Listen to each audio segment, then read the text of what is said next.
Mga kaibigan, good morning to all the countries who are in the morning situation right now.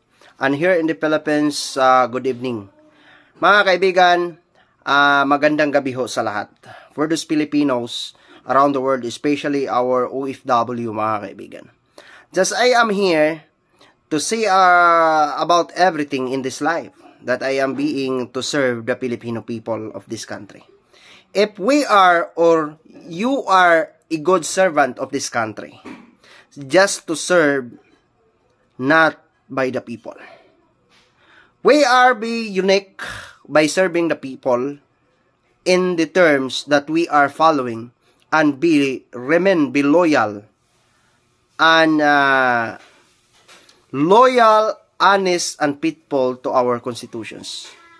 We are not to serve by a certain cultures. We are not to serve by a Filipino people. But we are going to serve a constitutional mandate as a Filipino leading law enforcement service of this country.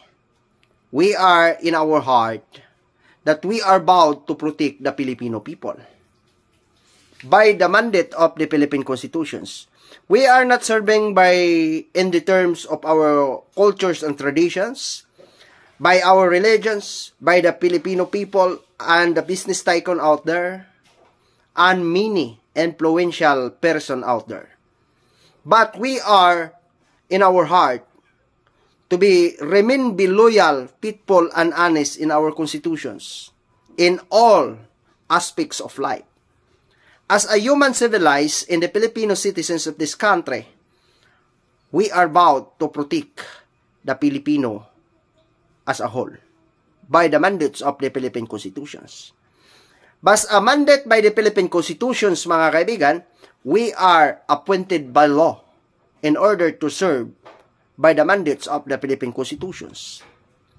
We are not to serve and to extort, to receive a bribery, or to extort the ordinary Filipino citizens of this country.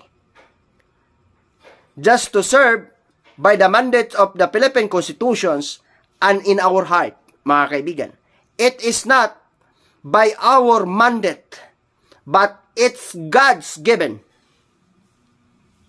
It's only one God in this life.